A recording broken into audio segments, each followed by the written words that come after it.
Hi there. Welcome to a rainy day in the Northeast in the Washington, D.C. area. This is Janice, Wolk, Grenadier with JudicialPedia.com podcast, radio, and we hope you're watching us and enjoying us. And I am so excited today. I have one of my favorite people on, and it's Liz Johnson. And Liz Johnson and I go, I don't know how many years back. Oh, but they'll think, if you don't tell them, they'll think we're 21. We are 21. We are 21. I'm sure of that in our mindset. And because we're fighting as if we're 21. We're fighting for justice. As I've talked before about is, Liz is right there with me. She knows the Constitution. She is in Maryland. She's aware of the Maryland Constitution. She's aware of our fundamental rights to justice in the United States when we walk into a courtroom. She is aware of and has come to some of my court hearings. I've been a guest at some of her court hearings that she has people that she's worked with. She's also aware of some of the difficulties with the judiciary, the executive branch, and the legislature. She, I believe, supports the grand jury, access to the grand jury for all of us as the fourth arm of government that our forefathers gave us. Liz is an expert in housing. She is the head chairperson in Maryland for the Prince George's County NAACP, and she has also founded Strategic Housing Solutions. So she knows there's a problem, and she's fighting that problem, but she's also looking for solutions for that problem. And so, Liz, I want you to be able to tell people, because you can say it so much more gracefully than I can, as to what you're doing. Well, thanks so much for having me, Janice. I really appreciate it. As you said, I am the chairperson for the Prince George's County NAACP. And we in this county, we were really touted as the most wealthy Black county in the United States of America some years ago. But then suddenly came the 2008 crash, where 65,000 homes since that time have been lost here in this county due to foreclosures. So I was a victim myself, really didn't know what was going on when all this happened. And I just wasn't content to just, lay down and just take it laying down. So I wanted to know what was going on. Found out that Prince George's County was redlined. And just in case most of your listeners are not familiar with redlining, and don't mean to insult the intelligence of those who do, the industry literally drew a red line on a map around a certain area. And in that area, only certain kinds of loan documents were really offered to people whenever they signed a mortgage. And some of those products were adjustable rate mortgages, the ninja loans, no income, no job, stated income, pick a payment, interest only. Those were the kinds of products they were offered to people in that area. And a lot of times those are considered predatory loans. I'm sorry? Predatory loans, which those were predatory loans, because a lot of them had teaser rates for interest whenever people first went in to apply for the loan. They had teaser rates, like 2 or 3% interest. And people just felt that when they were offered these, that they were going to be able to afford this loan long term. But what happened is, as this year was like 2%, 2 more years it was 4%, then it was 6%, and finally got to the point where people simply could not afford the loans. As a matter of fact, a little earlier you spoke of hearings that we had, and we've been to each other's hearings, and you're in Virginia, I'm in Maryland. But you came to my hearings before the legislature, and we had a delegate, which is our lower house here in Maryland.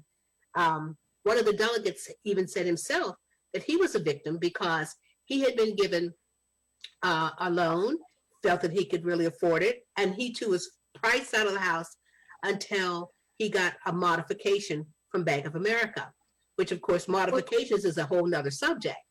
you see. But he didn't just get a modification. He was a person that was on the committee, and they took his loan and they cut it in half. They adjusted so that his payments were much lower once he got the modification. But what some people, the modification wasn't just the interest rate. The modification was like, say he had like a $750,000 loan, I believe he said, and his loan after they had modified it was like around $250,000. Exactly. But in that I didn't see it, but with a lot of the modifications that I've seen, what people don't really realize is that 99% of them have these huge balloon payments. So that in one person that we've seen, her balloon payment is like $202,000 in 2026. So that in 2026, she has to pay that entire $202,000, or she's going to be foreclosed on, or she's going to lose the house. And see, that is what's happening with so many of our loans, is that people don't really realize when they read their modification, they many times don't understand it. And my favorite mantra is to say, what the large print giveth, the small print taketh away. And a lot of people don't get to the small print. Well, a settlement in a lawyer's office, you're given 1 hour. They're usually stacked up. Usually when you go in, you're given about an hour, and people are telling you, you don't pay, you don't stay. You don't need to read the small print. Very few people are actually given the opportunity, are given the suggestion even to read the entire thing. Well, the thing of it is, Janice, is that 99% of the population, even if you read it, you don't know what's hidden in the verbiage. You know, when they say may instead of can, or may instead of shall. So that you're reading it, and if you're not, even if you're an attorney, because we found out attorneys don't sometimes know what's in those many, 50-some pages of closing documents. And then when you get a modification, it's even bigger. So even if they read it, they're not really sure about what it means when it's all said and done. And that's one of the things we're doing at Strategic Housing Solutions, which, as you know, is our nonprofit. We're trying to educate the public as well as even attorneys, because we're finding out that many attorneys have not been up in the weeds to be able to find out what all these things mean. So that typically when a person goes to an attorney, they will say, they'll get them in bankruptcy to stop the foreclosure, or they'll get them a quote modification. And what we're trying to do is we're trying to really see whether or not people have a claim against so many of these people who are foreclosing on them, because the loans were predatory. So you're in Maryland, which is different than the state of Virginia. In Maryland, you have to go to court in order to foreclose. You're supposed to be given your day in court. You're supposed to be able to walk in with your documents. You're supposed to have been able to be given the opportunity of mediation. When you write a letter to the lender, they're supposed to respond with whatever questions you have, or whatever documents that you need to show when payments were made, what the interest rate changes were, what the history of the loan, to show that this person has standing to even foreclose on them. Because we have so many loans right now, it appears, that there is no standing. Janice, this entire rabbit holes, the entire mortgage industry, this whole thing of mortgages, there are so many rabbit holes that when you go there, you start talking about one thing, and then you mention a word, like you just mentioned, standing, which is different than when we were talking about modifications, which is different than we were, and each one of these rabbit holes has tributaries. So that when you go down that rabbit hole, you go off into an entirely different thing than what you were talking about before. And to the average listener, their eyes begin to glaze over because there's so much to say. So that we have had at Strategic Housing Solutions, we have had to make sure that we stay in one little area. And we have honed that down to what we really need to do, what has to be done, and in order for people to get any kind of relief. Because when we start explaining, as you and I are explaining now, it just gets to be so many little tributaries that by the time we discuss standing now, well, we're off on a different trail when we talk about standing, which I would be more than delighted to talk about standing, but we were talking about modifications. Right, which is modifications become the avenue you take prior to even getting into the courts. I'm sorry, say that again.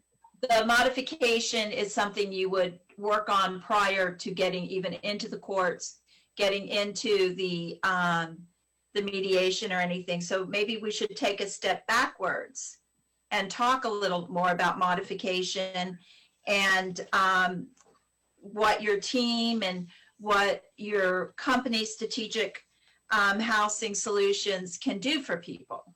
Well, you know, when you talked about modifications, you just mentioned something else, mediations. Uh-huh. Here again, now you're talking about mediations.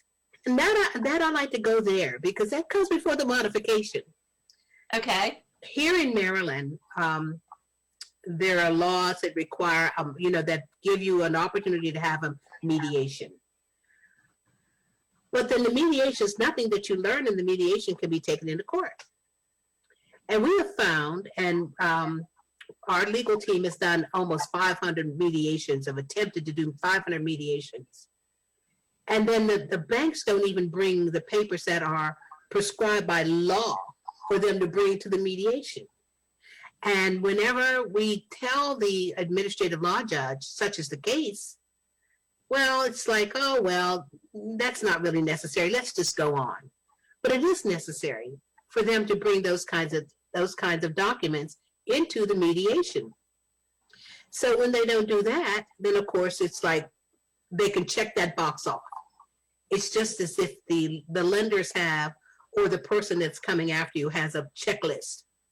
And the mediation is a checklist. They check it off, and no matter what happened there, it can't be used in court. They didn't bring the documents. They don't care. They just keep going. Checklist, that's done. Now let's move on to the next thing. And then one other thing that I want to bring out here is here in Maryland, we have a problem with getting a hearing. And a lot of times the fact that people don't get hearings is because they don't really realize that once they come out of a mediation, they can file something called a motion under real estate law 14-211 and do discovery. They don't know that. But recently we did have a meeting with the chief judge here, and they decided that they did say that they would put a sign up in the mediation room saying what I just shared with you. You are entitled to a hearing under rule 14-211, but you must file it within 14 days. So, and a lot of people they think once they get that notice of intent to foreclose that it's all over with. I've lost even before I even try. And a lot of them don't really realize that their loan was a predatory loan. And even though it was predatory, so many, if the courts know, they don't act like they know when it comes to reading the motions that we put in, that this is a predatory loan. And this person really was a victim of fraud. But fraud is a heavy lift to prove, but we don't have a problem proving that the loan was predatory. Under RESPA or TILA, oh boy, there goes something that even goes, here we go, off into another rabbit hole. So then here in Maryland and in Prince George's County, it's particularly bad. Sometimes attorneys don't even want to come into Prince George's County to even try a case. We had one case where we had one of the foremost attorneys in foreclosure law come into Prince George's County to try a case. The judge in his case was a judge that had been on the bench like 2 months. He'd been on the bench 2 months, and I'd wager to say he knows little of anything about foreclosure law, unlike the attorney that we had there who knows everything about foreclosure law. We even had a jury. When the trial was over, and we felt like we had a slam dunk case, I mean, because this case was selected so that we knew we would be successful. At the end of the day, when it was over with, the judge literally dismissed the jury and said, I will decide this case myself. And we're going to dismiss the jury so the jury can go home. Like, what? You're going to decide it? What do you know about foreclosures? Well, that's exactly what happened. And in conversations with the people that were on the jury after we were dismissed, they were saying they were all set to vote because they knew that what we were saying was factual. But the judge ruled against us on every point, even some points that we didn't even raise. He ruled on them, and so we had to appeal it, and the cases in the Court of Appeals, the Court of Special Appeals now, which is our middle court. It's a the Circuit Court, Court of Special Appeals, and the Court of Appeals. But that's where that case is now. But right now, we're really seeking to help people to go over their cases to see whether or not they have a claim against the people that foreclosed against them. That's one of our goals from the Strategic Housing Solutions, and is to be able to say, this is our goal. We want to be able to help people, and we'll review your case to see whether or not there's any help for you.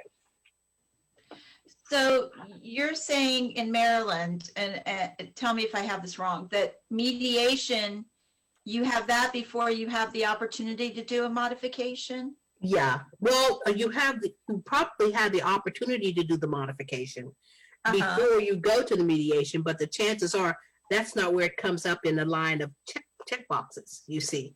Okay. You get the notice of intent to foreclose. And then you can go to a lawyer who can say, well, let's see if we can get you a mediation. But then you might say, well, I don't really want it. I don't want a modification. I want to be able to get a hearing because they're coming against me and what they're saying is not true. So then you can go to mediation to see whether or not you can straighten out those things. Mediation is but one tool that we have to use to be able to work out something with you and the so-called lender. And I say so-called because that gets to the issue you were raising about standing. Right. One of the things I want to point out here is also you had mentioned that at one point Prince George's County was in the United States for African Americans, Black people, you know, the most financially wealthiest county. Do you know where it stands right now? We're not the wealthy. Yeah. Well, the interesting thing is, by appearance, is there's been 65,000 plus foreclosures in that county. Yeah, that's not, Janice. That's not counting the cash for keys, deed in lieu, and the other kinds of things that they offer you at so-called mediation. Which one do you want? How do you want to get rid of your house? Deed in lieu, check one of these. There's not anything in the checks the form that they give you at mediation that says you want to litigate and file a motion under 14211. The kinds of things that they give you this form does not allow you to say I want to. It doesn't have that as a choice.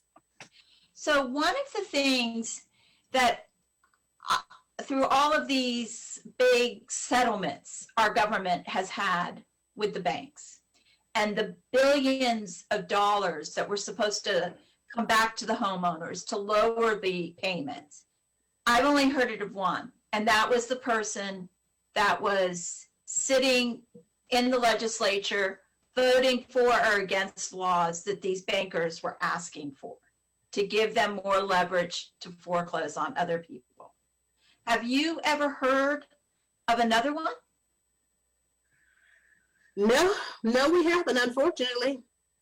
We have not. I mean, it's really almost, it's just unbelievable. The numbers of people that have come to us, and many times they come to us, quote, too late, because they're not aware of of how they can come and to litigate against these things. But even if they do come and litigate, well, number one, we've had, I think, 1 or 2 or 3 hearings. This is all that we've ever had. And when we come to litigate, the judges don't seem to want to rule lawfully. It seems like they always come down in favor of the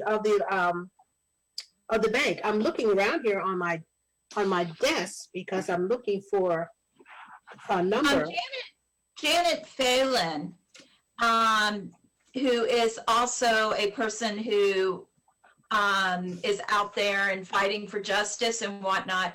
She just did a video on how the judges are in the background getting paid off.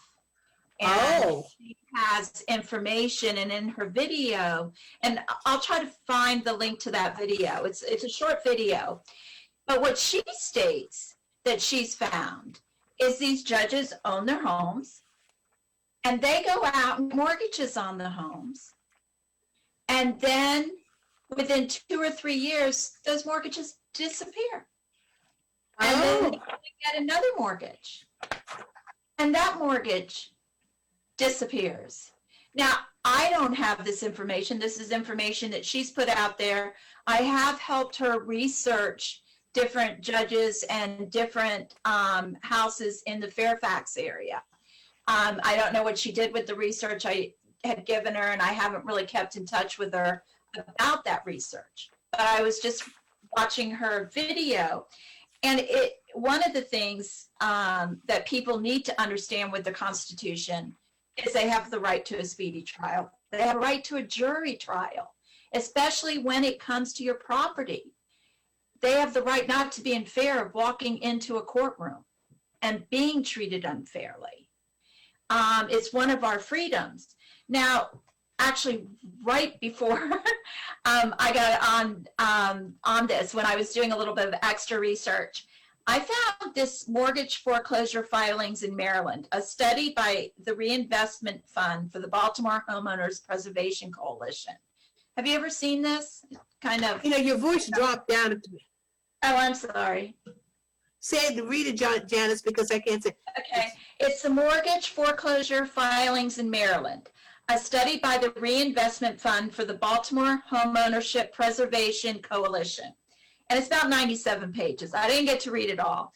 But in the very beginning, I find it interesting because they talk about each area, and they go into the fact that the prices were higher today than 2000, and that they declined. And this was done in like 2007, 2008. But the thing that really I wanted to go over was the amount of money that Maryland has lost in revenue because of this. It says between fourth quarter 2006 and third quarter of 2007, the growth in Maryland's prime and subprime foreclosure inventories was more than double the national average.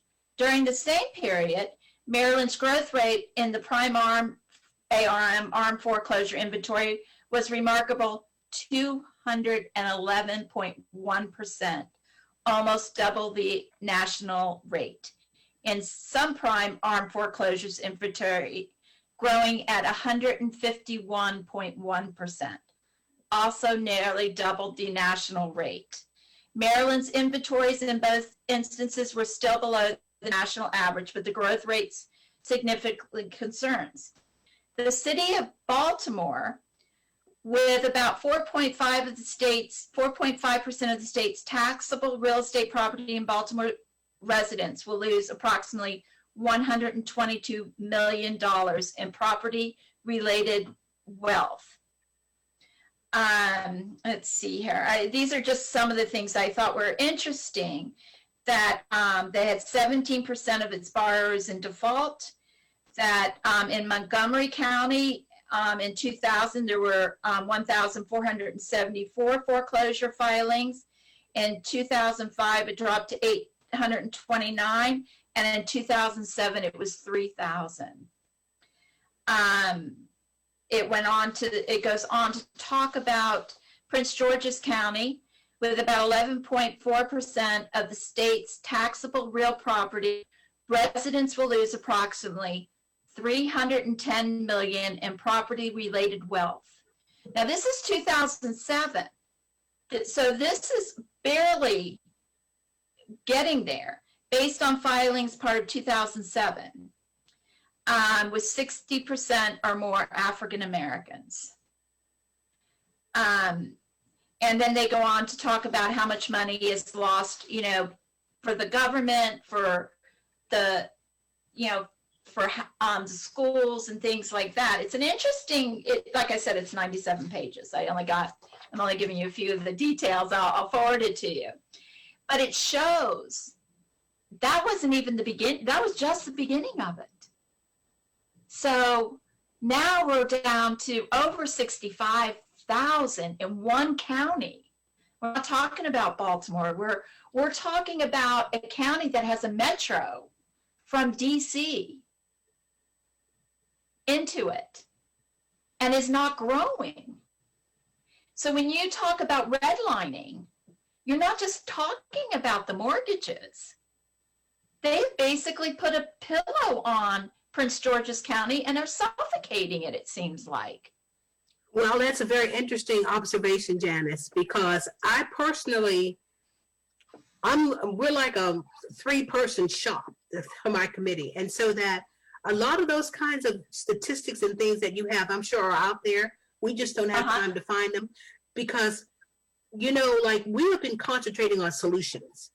It's one thing to be able to talk about all those kinds of things. It's like, now what? What about these people that are living in storage units, in the woods, in tents, with relatives, crowded with relatives? The generational wealth has been lost. The generational wealth, not just the wealth of the people who moved in the house, but the generational wealth, because wealth so much is tied to a home. And now to be able to take that away, it has such a domino effect on the population of the Black population that you really don't really see and you don't really think about. You think it's just the loss of a house, but there's all kinds of fallout because of that people don't bother to consider. I wrote recently to the chairperson of the Prince George's County, of the National NAACP, and I said, in addition to the atrocities that have been thrust upon African Americans after the death of George Floyd, and people were looking at it, there's one thing that people never talk about, and that is the loss of generational wealth and the loss of homes in the Black community. Nobody's talking about that. As a matter of fact, I look at the Urban League, I look at the NAACP at the national level, and I really wonder, why are we not talking about this? When you lose your home, you lose your whole foundation. You know, you lose your rudder when you lose your home. And so that on our website, we have a site like, where are they now? Where are people now? When I mentioned to somebody about people living in these storage units, they will say, oh yeah, I know that. And they begin to tell me stories about people they see in the storage unit areas where they are. As a matter of fact, I had some things in storage myself. And the woman who runs the storage unit where I am, CubeSmart, she said that she saw this same car coming in when she would go in the morning and review her security tapes. She said she noticed that she saw the same car coming in all the time after hours and leaving before hours. So she said she circled back about 11 o'clock at night. And sure enough, there was a woman who was living in the CubeSmart storage space. And then there was a story, of course, a few years back where a woman had 2 children. She had to go to work. And she had 2 kids who stayed in that storage unit while she went to work. I mean, it's just unbelievable, the stories that you don't hear of how these foreclosures have affected Black people and their lifestyle and the lifestyles of their children and their children's children. As I said before, they have eradicated generational wealth, which nobody's talking about. But us at Strategic Housing Solutions and the NAACP in Prince George's. Well, and that's what I found was interesting about that, and I will send it to you, is it really goes into that. into the amount of wealth they've stolen. And to me, this all, you know, I know we're going to next go into solutions, but I just wanted to say this is, and it's another rabbit hole, but when in 2008, when this happened and the banks were taken to task, they paid $251 billion in fines. And everybody thought, oh my God, that's great. But you know what? You can't file a FOIA request and find out where that $251 billion went. That's all secretive. And so we have all these slush funds that are secretive. We had a national settlement that was supposed to go to buying down people's mortgages so they could afford to stay in them. That didn't happen. And now, 2018, 10 years later, we finally have the information about all the money the banks were given and where it went. And it went to bonuses. Over 5,000 of the top executives all got over $1 million in bonuses. One of the things I love about you, Janice, is that you do this kind of research to take you up in the weeds, that every time I talk to you, I am just amazed at what all you found out with your tremendous ability to do research.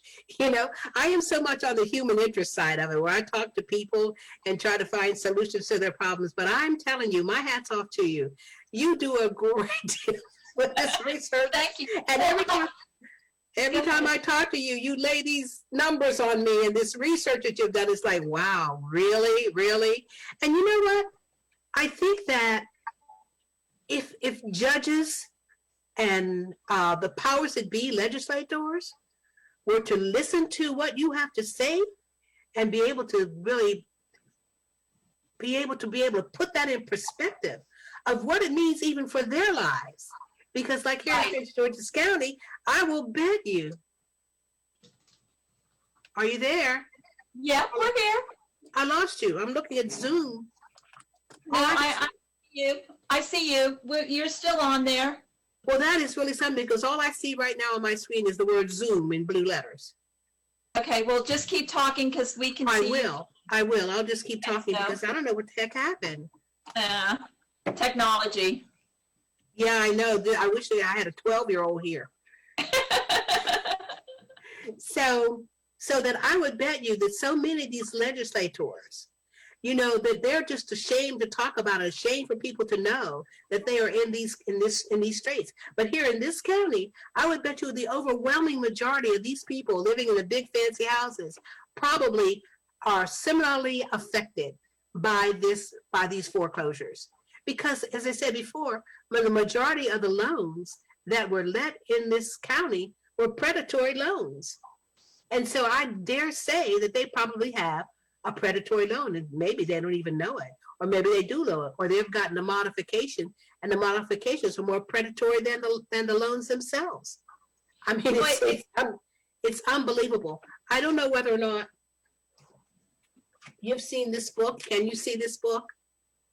Home Wreckers. I have seen that. Yes. It is an amazing account of how this all happened.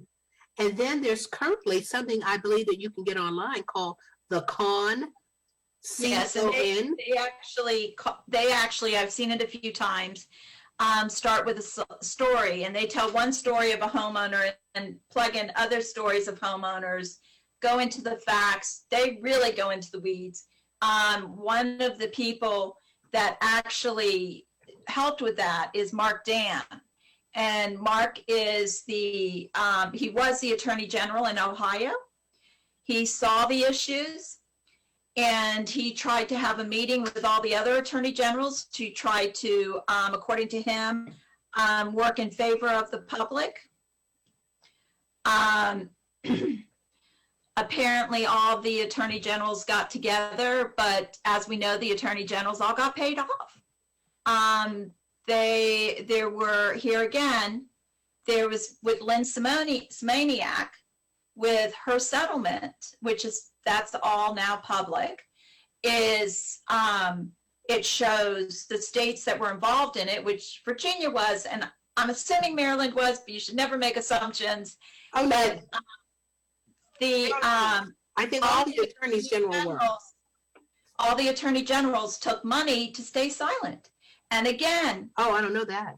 You go to FOIA request where that money went. It's none of your business. So what we have is a government and state governments who are taking big fines so nobody goes to jail. And then this money becomes available in a slush fund that the public never sees. It doesn't go to deficits. It's like a forfeiture. Like, you know, when police find somebody with a bunch of cash, they take the cash because they say, we believe it came from drugs or something. They never have to give that cash back. And they don't tell where it went. There is no, you know, we have so many different systems that work against the public. Yes. Instead of for the public. Yes. And then you get into jurisdiction and you think, well, I'm going to call my legislature. I'm going to call my attorney general. I'm going to call the police. And they say, you don't have a right to that knowledge. You get to pay my salary, but you don't have a right to that knowledge. So, you know, how are we going to make the change? How are we going to come up with solutions? And I know we both are looking for solutions. I mean, we've gone through a lot of rabbit holes here, and that's why I'm so excited for your company, because it's to help the people and to come up, because every case is a little different. Some cases have forgery involved. Some cases have loans that you can't find. They don't really belong in a mortgage-backed security that they're claiming to be a part of. So, so why don't I call you and I say, I've got this problem, Liz. Tell me how strategic, tell me the avenue you're going to take me on with your. Well, the first thing that we want to do is to find out how we can help you, and to find out exactly just where you are in the process.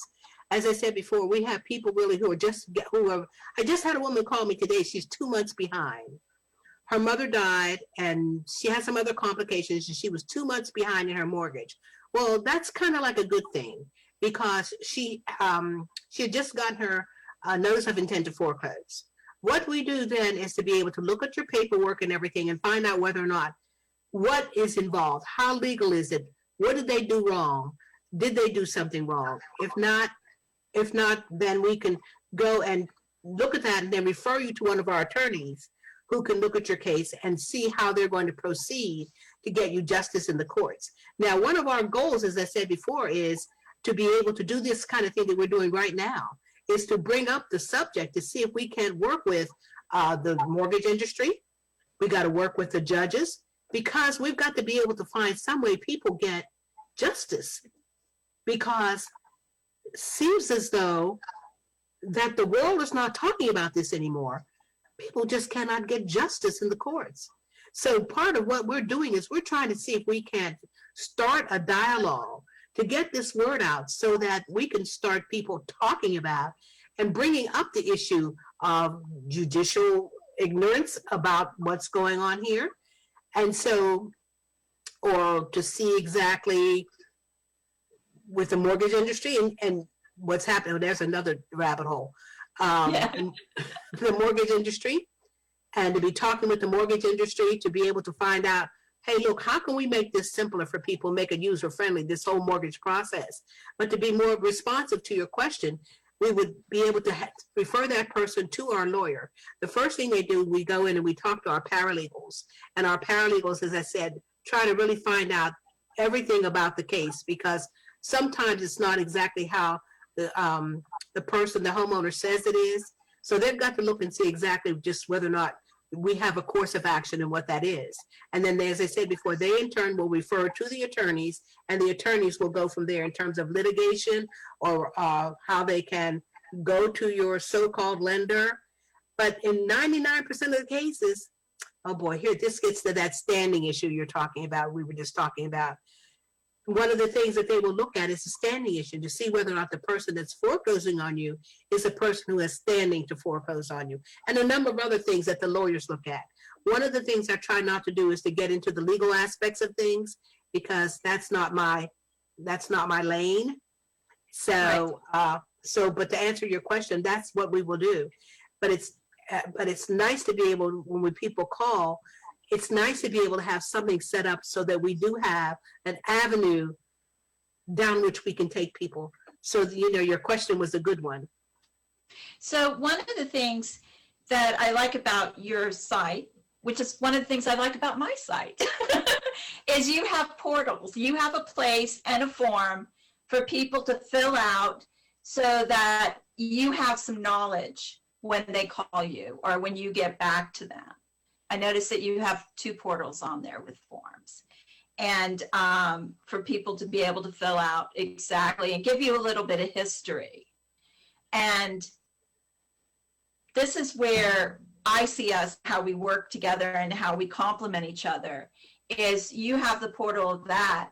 JudicialPedia has the portal where you can go in, put your case up, put your judge up, and we can find as many, through artificial intelligence, people who have the same attorneys coming after them with the same judges, and if they're having the same outcome, or if they're having the situation where they're not getting discovery, where they're not getting a mediation, where they're not getting a modification, because we have to have the big data.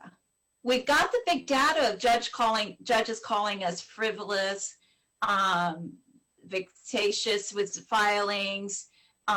You probably know some more words that you've seen people called in the courts instead of being treated respectfully as either with a lawyer, as a pro se litigant, which I would think a lot of these people wind up being pro se. They can't make their mortgage payment. They can't afford a lawyer. So you are also looking, I believe, for grants so that people who can't afford your lawyers would have one available. I mean, I'm not saying that you have them, but you do have the ability for people to make donations to you to go towards helping somebody that's less. Strategic Housing Solutions. I'm sorry, go ahead. No, I was going to say, do you want to share a little bit of that with us? Sure do. Strategic Housing Solutions is a 501c3. And one of the reasons why we are looking for donations, as a matter of fact, I am literally in the process of writing a proposal now for donations and to try to get grants, is because we want to be able, we have attorneys that are willing to work on salary. So you think maybe perhaps that's not important, but when you come and look at the fact that most lawyers are $250 and $300 an hour, it would be nice if we would be able to have attorneys on salary. That way, no matter how many cases we send them, they will take care of them and for the salary that they're getting. So we need money to pay lawyers. We need money to pay paralegals that will, once a person comes in and says they have a problem, as I mentioned, that they can go to, we have a paralegal that they can just take all of their documents into a paralegal, have the paralegal look at these documents and say, okay, here's where this is wrong, here's where they did that wrong, here's a claim, and there is a claim, to be able to analyze the homeowner's case. So we need money for this. Right now, everything we do out of our own pockets. It's funny because before COVID, if I had a meeting with attorneys, I had to buy my own coffee and donuts and things like that. So Strategic Housing Solutions works out of its own pocket.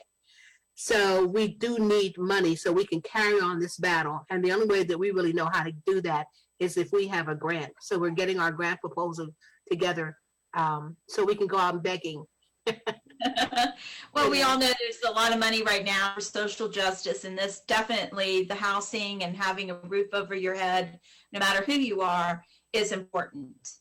And so anybody out there, keep that in mind. Go to Strategic.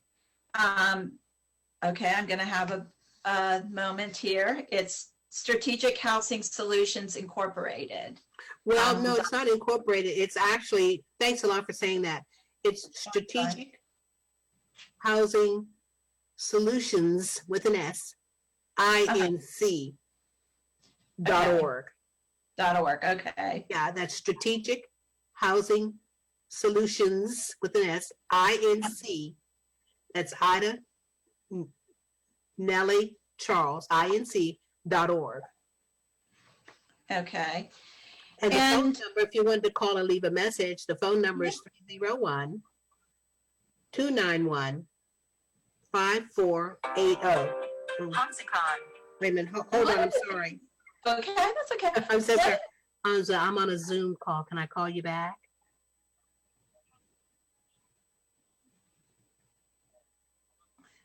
Okay, I can. I've got to talk on this one. Hold on, please, Janice. I'm sorry.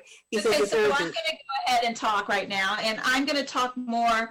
Wait, hold on. Talk calms as she saying that to me. What did you say, Janice? I'm going to continue to talk because we have an audience. Okay. So the discovery that people have a right to when they go to a foreclosure or going through a foreclosure is very important. And discovery seems overwhelming, but it's not overwhelming. There's, you have a right to subpoena people. You have a right to subpoena documents.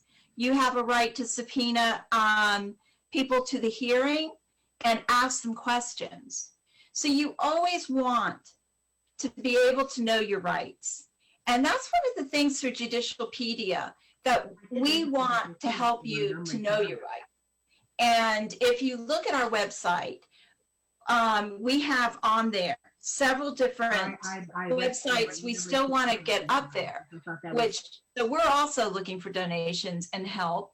One of them is on foreclosures. We have ForeclosurePedia, and with ForeclosurePedia, we're not looking for you to put your case there because all cases will be on JudicialPedia, where we have the artificial intelligence, be able to look at the cases so that we can figure out if it's the judge who's not giving you a fair case, if the lawyers are manipulating what they're putting into the record, or manipulating what you're saying, what your lawyer is saying, which is basically created a situation where you're not getting a fair hearing in the court. And you have to then go back to your constitutional rights. The Constitution calls it, you have the right to a jury trial. And you have a right to, not only to a jury trial, but a right to the discovery and a right to a fair hearing. And if you don't get a fair hearing, let's say you recognize that the judge has not listened to you, that the judge has listened to the opposing side, has looked at their documents and denied you to submit the correct documents, then basically what you have had is your due process tampered with. But not getting due process takes away the jurisdiction of the judge. And when a judge doesn't have jurisdiction, all of your orders are void. They're not voidable, they're void. Now, I'm not a lawyer, but if you Google jurisdiction, what you'll see is jurisdiction has 3 legs to it. And in order for a judge to be able to apply the law, he has to have a sturdy little bench stool there with the 3 legs. He's got to have jurisdiction of the dollar amount. He has to have jurisdiction of the person and jurisdiction of the property. So those are important things to understand and know, because those are the things that when the judge doesn't have standing, and the judge doesn't have a right to make a order on the case, then you have the right to ask for it all to be thrown out due to fraud on the court. And that's, once again, it's very difficult to show. And we always have to remember, lawyers in our bar association judge lawyers, and judges judge judges. And so, and and all of them have investments through their retirement funds in these mortgage companies, or in these servicers, or in these banks. So welcome back, Liz. Yes, thank you. I'm enjoying what you're saying. Don't let me stop you. No. So I was just going back to the discovery, the right to a fair hearing, the right to a jury trial, discovery, to always remember you can always reopen in a case. Whenever there's fraud, you can, the minute you find it, you have the right to reopen it. And you have the right to point out the judge's errors. We're also afraid of judges because judges will throw anybody in jail for any reason. And so we all have it makes sense to be afraid of them, which here again, it goes out against what are the rules of the court. It also goes against our Constitution. It goes against our four freedoms.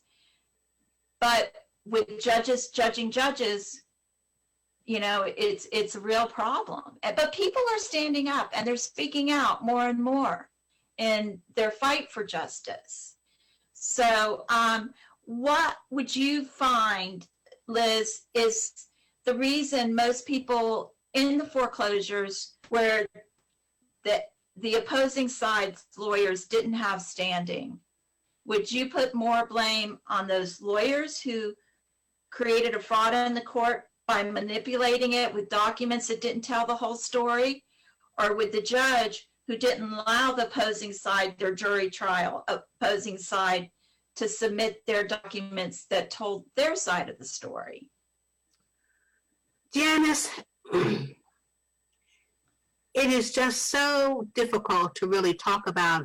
Every case, as you said earlier, is different. But we here in Maryland, we don't even get into court. You know, that's part of our problem, and why we had that case whereby I fought so hard to have the lawyer come and try a case in Prince George's County was because people don't want to come here, and attorneys, don't even want to come to this county and even try a case because they know it's useless. But then it's just so funny because half the lawyers don't know what they're talking about anyway. You know, like we have people who've gone, we have one man who went to see an attorney and paid $25,000 for the attorney to get a modification for him. I mean, a monkey can get one of these fraudulent modifications, one of these predatory modifications, $25,000 he paid. And then we have people who have come to us with all make and types of so-called help that they've gotten from an attorney who really didn't have a clue as to what they were talking about. Because, Janice, as you know, and you showed in your research, sometimes the SEC is involved in these cases, these TILA laws, FILA laws. Even someone was even talking about RICO laws that were involved in all these foreclosures.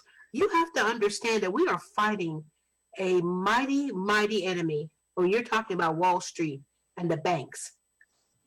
So that the nefarious behavior takes on all kinds of looks, like the judge that dismissed the jury, like people will come and the fact that their houses were taken and they didn't even know it. Some people whose houses were already paid for and their houses were taken. There are just so much that goes on that's bad, and it needs to be corrected because no one has really done a real slam dunk investigation and tied together all the pieces that need to be tied together, like the press, the people, the judges.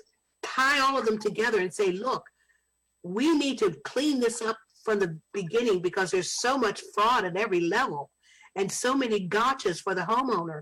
No matter where you look and what you try to do, there's no justice for the homeowner. So right. I can't really even comment on any special kind of behavior because that's what I thought whenever I got into this fight, that there was only one thing that was happening that the industry was doing, and therefore if we got rid of that one thing, that would be good. But once I got into it and started going up in the weeds with some of the activists, it's like, my God, there are so many ways that they're taking people's houses and so many things they're doing and so many laws and non-laws that they're calling upon and buying out the judges and legislators. We were, a couple of years ago, we had a bill that we wanted to introduce in the legislature. And we had a senator who was advocating for us. And we were standing out in the hall talking with him. And the lobbyist for the bank literally came up and right there where we were in our circle and said to this senator, hey, look, which committee do you want? We'll get you whatever kind of committee you want. What do you want? He said, the legislator said, I know, I'm okay. I'm fine. And he was very dismissive of this lobbyist, but the lobbyists had no shame. They came right up in our circle. They knew who we were, I do believe, and started saying to this legislator, what do you want? We'll get it for you.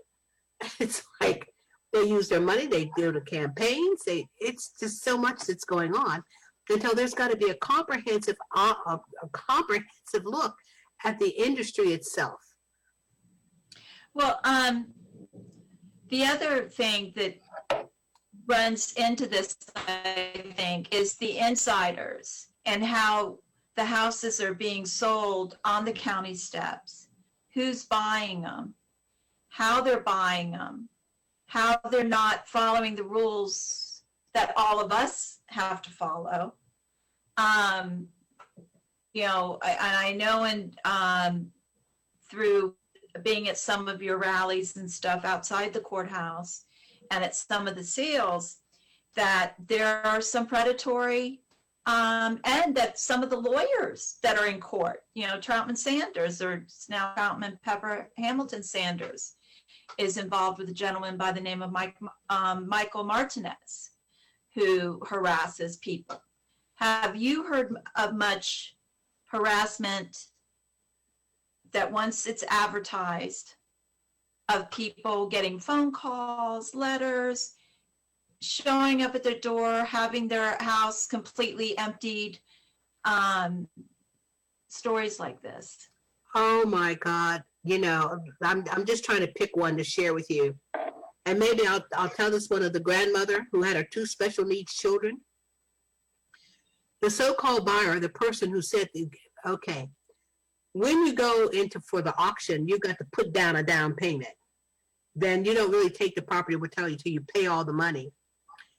This buyer showed up at this grandmother's door and said that he had bought the house at auction and let her see the papers. She didn't know how to interpret them and what they were meaning. He was there with 14 guys in a truck. And they literally told her to take whatever she could take, but she had to get out of the house right then and there.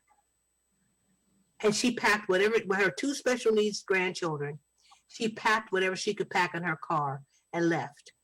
We have another homeowner who lost 20 acres of land and 2 houses and 2 tobacco barns, and her house was taken and her land was taken as well, because her father, who signed a reverse mortgage,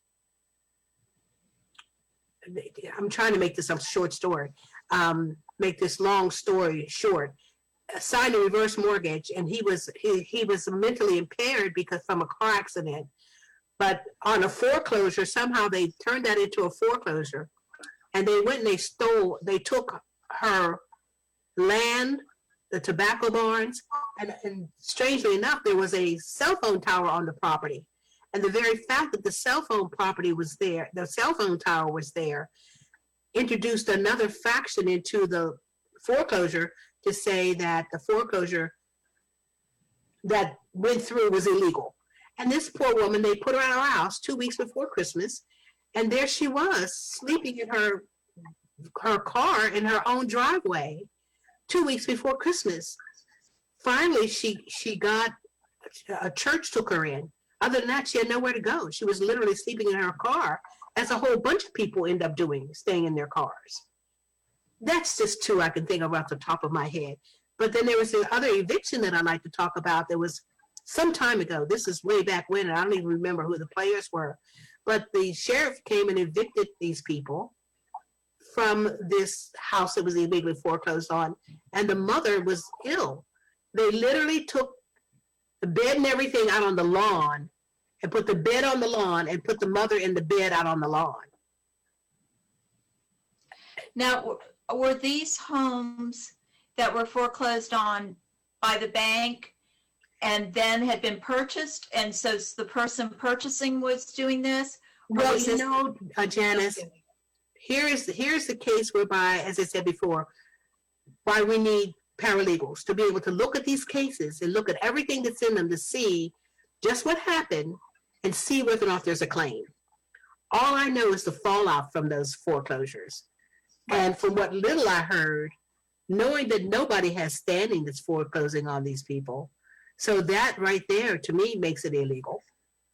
But then to actually know all the implications and everything so that I could talk to you about the legal implications, I can't do that. I just know, as I said before, the fallout from these foreclosures that I think inherently, because of standing issues, are illegal. Well, I think the stories are important because they're so unbelievable that people would be that heartless. Because the majority of people, my understanding is, that are buying the houses at the foreclosure are either the banks taking it back, insiders for the banks who then automatically get an insider deal, which I understand a lot of those are, some of those, I shouldn't say a lot, I don't have that information, are tied to the foreclosing attorneys. And then you have, I know of one case in Prince George's County where the purchaser of all these homes is a Prince George's County employee. Well, I had a legislator tell me, we were at a social function, and he said, Liz, look, whether you know it or not, he said, I know that all kinds of people are making money from these foreclosures. He said, judges, legislators, attorneys are making money, making a killing from these foreclosures. And the thing that we are attempting to do, as I said before, we have a golden mind of educating lawyers, educating judges, getting restoration, not reparations, but restoration for these people really whose homes were lost to illegal foreclosures. These people owe their money. I just read about a month ago where the people who had made money from the Bernie Madoff fiasco that happened, that whole thing with Bernie Madoff, and the judges now, the legal system is trying to claw that money back. Right. If they right. Well, they already have. They've sold off all of his possessions. I think that is pretty much closed. But, you know, we go back to the 2018, you know, the 2008 settlement, all the money that went to Goldman Sachs, JP Morgan, and whatnot, and the 5,000 bonuses of $1 million per person. The people where they're working now, they seem to have kind of switched over and are with the servicers. And we have to stop and think, how far do we claw back on them? I mean, in some of the old lawsuits, they state clearly these people lied. If you look at Public Integrity has done a 3-phase story of where they were in 2008 and where they are in 2020. Is that the Center for Public Integrity? Yeah. So basically,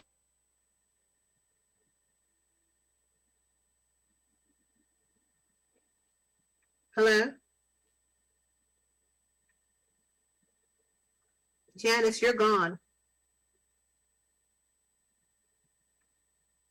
To see that we've got the same thing happening again, and how are we going to handle it? So, you know, Bernie Madoff, steal from the rich, give to the rich himself. A lot of these people steal from the poor to empower and to give further to the rich or to the people we need to pay off. Well, you know, Janice, there's a reason why you have the one percenters. There's a reason why. I mean, even right down to, you know, like when you get a house, all the interest and everything is front loaded, so that they make sure that these people, the one percenters, get their money. You know, like, let's give me my money first before you get any pay down on the principal. Give me all my interest first. I mean, look at the interest on credit cards. I was thinking about buying a car, and I asked the salesman, who was a friend of mine. I said, "What's your interest rate?" He said 29.99%. Wow. I said, "Are you sure?" That's a credit card rate. That's a credit card rate, though. Credit card rates are 29%? 24, 26, yeah. 28. Get out of town. Really? Yeah, Wow. if you read the back end of it, yeah. I mean, you don't really notice it much because you only see that little monthly fee. But think about when you multiply that monthly fee by 12. Well, the industry, the one percenters make sure they get their money. And interest is one of those ways. And interest is on mortgages really are big time. As I said before, and I keep saying, the whole mortgage industry needs to be looked at. It really does. And the more people really who join in with what we're doing and add their name so that they can back up legislation that we're working on, bring their organization and their group to say, look, you know, we're part of this group and this organization, and our people are being foreclosed on. We are really working right now with a new coalition that we've formed that is going to include the faith-based community, unions, everyone, to be able to back up legislation that we're putting in. Because when we went to talk with the judges were saying, a lot of what you're talking about is legislative. Well, it really wasn't legislative, but, you know, you can't argue with the judge in their chambers. And so I was on a Zoom call also where there were like 3 lawyers, and I was letting them know pretty much what I was saying, what I've said today. And they said, oh, no, that's legislative. No, it isn't, Judge. But that's a whole nother story of trying to educate the judges. So we've got a battle in front of us because we can talk about these terrible things that they're doing ad infinitum. People like you and people like me, we've got to, it's incumbent upon us to be able to put together a system under which people can protest and under which people can really feel like there's a group. And so we're doing that as Strategic Housing Solutions, and you are too, Janice. Yeah. I'm so proud of you. We're working together, and we have been for several years, you know, supporting each other, uplifting each other as women who have lived, you know, difficult paths at It's times. about 11 years we've been working together now. I know. Someone said to me, Liz, are you still doing that? I said, yeah, I know. And it's like, you don't understand how insidious this business of mortgages, how it is, and to be able to go and talk about it intelligently, it takes a long time to beat the bushes and find out what they've done. Right. Because it's hidden in so many ways that we are unaccustomed to being able to discern, except you, Janice, of course, you find out everything. I want to ask you one other question about the laws on the book and legislature, because you have such an incredible way of being able to say, okay, this is what we need in a law. It needs to be, you know, like 1 page. It needs to be enough that we can get them interested in it and get it done.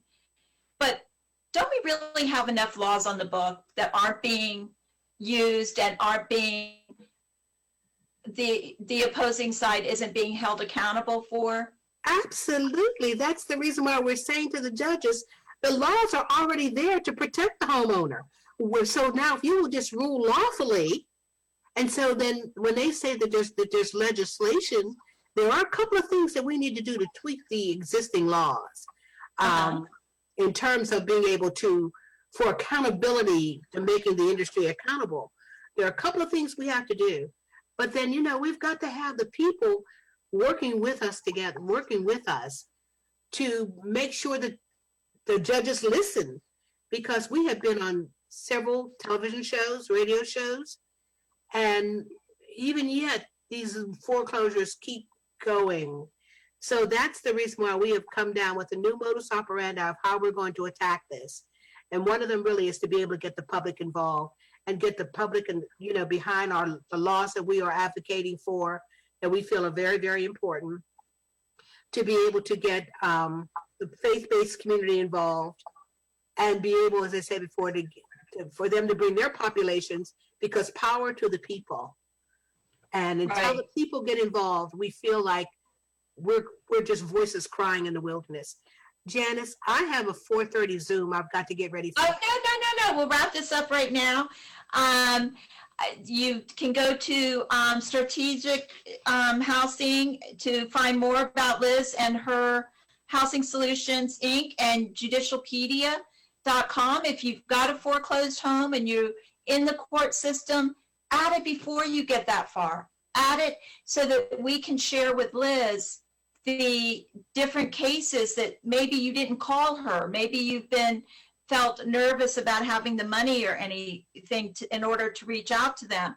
No matter what, you need to get your case out there. You need to be heard. You need to understand the process. And I have to tell you, she's going to be able to, or one of her group, so much faster than anybody else. So, Liz, I'm going to give you the last word here. Well, I want to thank you. As I said earlier, I want to thank you for even helping me on your show. Janice, is very good of you. And just like you were saying to people, and I thought what you just said was very important, that they reach out to you, to me, here in Maryland at Strategic Housing Solutions with an S, INC.org. And our phone number is 301-291-5480. And let us know, let us hear from you, because there are ways really that you can help. We need voices. We need people really to stop being ashamed of where they are and to know that they've been victimized. They've been victimized, and maybe we can help you out so that you can at least get some sort of restoration for what has happened to you. Thanks for having me again, and I'll talk to you. Thank you. And I think it's so important what Liz just said, is we're so embarrassed. We've worked so hard. We go out and we've purchased a home, and then all of a sudden the home's being taken from us.